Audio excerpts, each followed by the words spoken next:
kanan kiri. Kok kau yang iri? Kanan kanan kiri, kanan kanan kiri, kanan kanan kiri, kanan. Hai. Pada kesempatan kali ini kami akan melakukan diskusi kelompok untuk membahas materi dengan judul metode dan teknik pembelajaran kreatif. Kreativitas versus pembelajaran kreatif. Dua istilah ini terdengar serupa, namun memiliki fungsi yang sama sekali berbeda dalam pelatihan perusahaan. Perbedaan mendasar antara alat perancang dan pengalaman pembelajaran, yaitu terdapat kreativitas dan pembelajaran kreatif. Adapun pembelajaran kreatif bukanlah sekedar menghafal informasi. Ini adalah proses menentang hal-hal yang sudah jelas dan konvensional. 5 pilar dampak mengapa pembelajaran kreatif sangat efektif. Yang pertama, menstimulasi pemecahan masalah. Yang kedua, mengembangkan pemikiran kritis. Yang ketiga, mendorong pengambilan risiko. Yang keempat, membangun pola pikir ingin tahu. Dan yang kelima, meningkatkan kepercayaan diri. Bercerita adalah teknik kreatif yang menghilangkan tekanan dari pengalaman belajar. Bercerita atau storytelling merupakan teknik kreatif yang membuat pembelajaran lebih menarik, mengurangi tekanan, dan membantu mengingat informasi lebih lama karena melibatkan emosi.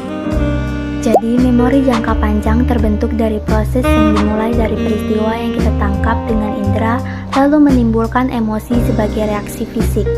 Emosi ini kemudian diolah menjadi perasaan yang mempengaruhi perhatian kita.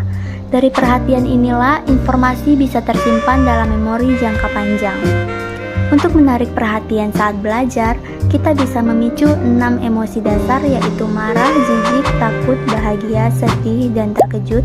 Setelah perhatian didapat, kita pertahankan dengan rasa ingin tahu atau curiosity, kekaguman atau delight, dan hiburan atau amusement agar pembelajaran lebih efektif. Pembelajar tidak perlu menjadi orang yang kreatif. Perancang instruksional lah yang harus kreatif. 3 prinsip utama dalam merancang solusi pembelajaran kreatif. Yang pertama ada lingkungan personal, yang kedua ada jalur aktif, dan yang ketiga ada metode campuran. 3 strategi tak terduga untuk melatih pemikiran desain kreatif Anda. Yang pertama, kacaukan masalahnya.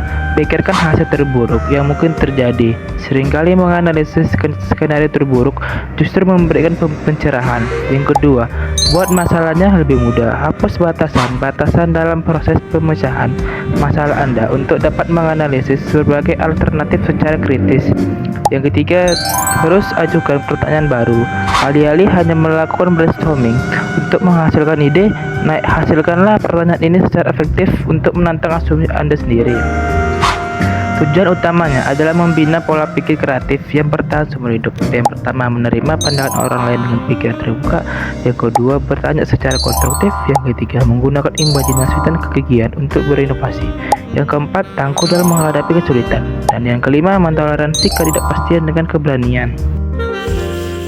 Jadi, kesimpulan dari materi ini adalah desainer yang kreatif menciptakan pengalaman belajar yang menghasilkan inovator yang tangguh.